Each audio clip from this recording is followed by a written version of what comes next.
vencido, renunciar a la revolución, renunciar al socialismo, rendirnos. Picture this for a moment.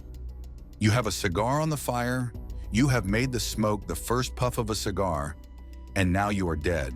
Or perhaps you are bathing leisurely in the sea when you take a beautiful seashell, which blows up in your fingers. It reads like the workings of spy thrillers, perhaps even a James Bond film. But suppose I should say to you, this was real? What did I say that the US government actually planned to kill Fidel Castro, the Cuban leader, using exploding cigars, poisoned milkshakes, and even seashells fitted with a bomb? This isn't fiction. This isn't exaggeration. These were real assassination missions that were fantasized by the CIA in one of the most tense and paranoia times in history, the Cold War. And the craziest part? Castro managed to make it through each and every one of them. We are going into a stranger than fiction, darker than comedy, more unbelievable than any spy movie you have ever watched. It is the US government had a plot to kill Castro. The world was transformed overnight when Fidel Castro assumed power in 1959. He was revolutionary, young, and charismatic. He ousted the corrupt American-backed dictator, Fulgencio Batista, and vowed to liberate Cuba under the influence of Americans. This was, however, a calamity to Washington. This was a communist leader who was within a distance of just 90 miles to Florida, and he was shaking hands with the Soviets. Think about it. In the middle of the Cold War, when the nuclear conflict was at its peak, when the US and the Soviet Union were waging war against each other, America suddenly had an ally within its borders. To the American officials, Castro was not merely an issue. He was an anti-hero, a prick in their flesh, and in their opinion, a direct threat to national security. So what did the US decide to do? They wanted him gone, dead, not politically, not diplomatically. The CIA got to work. And when I say I have to work, I do not mean a few secret schemes and closed doors. I mean an entire obsession.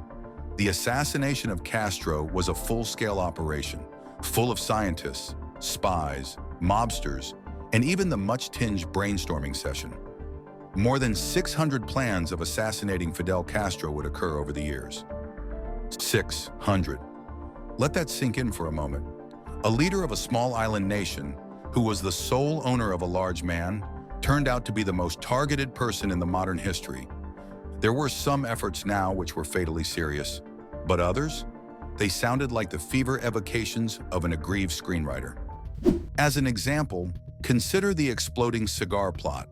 The CIA understood that Castro could hardly be found without his favorite cigar. Hence, they had to lace a box of cigars with a poison that would kill him. It was elementary. Puff once, and he would fall down at once. But, as you may imagine, Castro never succeeded in getting hold of the cigars. The poisoned milkshake, too, there was. This was so near passing trial. In 1963, a spy made it to smuggle a poison pill into the Havana Hilton milkshake before Castro. The capsule was made to dissolve instantly and kill him immediately. But fate intervened. The pill adhered to the wall of the freezer, and before it could be mixed in, the milkshake was made, and it was not poison. Castro drank it, liked it, and walked off perfectly unhurt. And we can't forgo the fatal diving suit. CIA also found that Castro was fond of scuba diving. In one of their more bizarre schemes, then they made a wetsuit sprinkled out with a fungus that would slowly chew through his flesh and infect him to death. It was intended to be a present to him in a friendly spirit. Fortunately, or rather strangely, Castro never took the suit, and the shell of shells was going on. Yes, you heard that right. They desired to set a gigantic, bright seashell in his favorite diving pool. The Castro theory was that Castro would seize it, since he is inquisitive. Boom. End of story. It is ridiculous, right? And almost comical. But these were really CIA plans, prepared and passed at the highest levels of the government. It was not all the plans so cartoonish. Others were cold gravely. CIA attempted to corrupt the closest friends of Castro, betray his bodyguards, and hire professional snipers. They even discussed how to poison his food, his drinks, his pens, and his handkerchiefs. They went to the extent of debating on whether they should add a chemical in his shoes that would make his beard fall off. Why? Because his beard was iconic. It was a representation of his power and his revolutionary image. And CIA thought that Castro would lose credibility among Cubans in case he shaved off his beard. And think of that. That is the most powerful intelligence agency we have had in America, and they are planning to kill a man by chopping off his hair. So why this obsession? Why was America in such a need to get rid of Castro?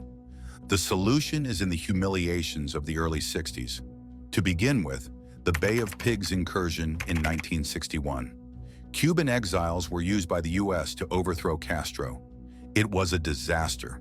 The invasion by Castro was suppressed, and humiliation to the U.S. was on the world arena. The second one was the Cuban Missile Crisis of 1962, the nearest the world has ever been to a nuclear war. 13 scary days. Soviet missiles in Cuba were directly targeted to the American cities, and the world was in the verge of destruction. The crisis did not end in war. Still, Castro came out as a stronger man. Castro was not just a problem to Washington, but he was also an embarrassment, an American reminder of the failure. And in the case of the CIA, that could not be the case. Here is where the plot takes an even more sinister turn. The CIA did not simply make use of its own agents. They also contacted an unlikely partner, the Mafia. Prior to the revolution of Castro, Havana was the goldmine of American mobsters. They made millions in casinos, hotels, and nightclubs. However, with the arrival of Castro to power, he threw them out of the country, closed down their business, and made them spend a fortune. The crowd had all the motives to kill him. And in an outrageous turn of events, the CIA colluded with known and notorious crime bosses, such as Sam Giancana and Santo Trafficante Jr. These two collectively came up with schemes involving poison pills, underworld hitmen, and smuggling. Suppose the government of America and the Mafia, one against a common enemy. But all this, the poison, the scheming, the mobsters, the science experiments, Castro survived. His escapes occurred time and again. Some say it was pure luck. It was his paranoia, other people say. He had a bad reputation of switching his routines every day. He never slept in the same dwelling successively. His security staff was very loyal and alert at all times. Castro himself used to make jokes concerning the efforts to kill him. At some point, he said assassination survival would be an Olympic event and I would win gold. And in a way, he wasn't wrong. And then here's the question that remains. Did CIA really think that these crazy schemes would succeed? Or were they such preposterous thoughts to deceive with, cloak conspiracies to conceal more grave and secret plans? According to some historians, the absurdity of these plots was that they were the ideal smokescreens. When the world laughed at the exploding cigars and the poisoned milkshakes, perhaps it would not necessarily take a closer look at the more sinister and dangerous activities taking place in the shadows. Whatever it was the case, the fact was that Fidel Castro survived to live until the very men that attempted to assassinate him were overturned. Eisenhower, Kennedy, Johnson, Nixon, Ford, Carter, Reagan, all of them came and went. But Castro, he was a ruler of Cuba that existed almost 50 years. He has not retired until 2008 because of Heath complications. And once he had died in 2016 at the age of 90, it was not a CIA assassin who had killed him. It was natural, and he was in the company of his people. It is not the story of the CIA efforts to kill Castro, but it is about one man. It has something to do with attitude of a time. It is of paranoia, boasting, and a go-to the extreme that governments show when they are threatened. It is about the way fear can make rational leaders desperate gamblers, ready to do anything, even blow themselves up in seashells to secure their power. And more irony than all, the assassination efforts that attempted to kill Castro could have perhaps only strengthened him. Every unsuccessful scheme was added to his legend. Every attempt on his life served to feed his myth of the man who is invincible.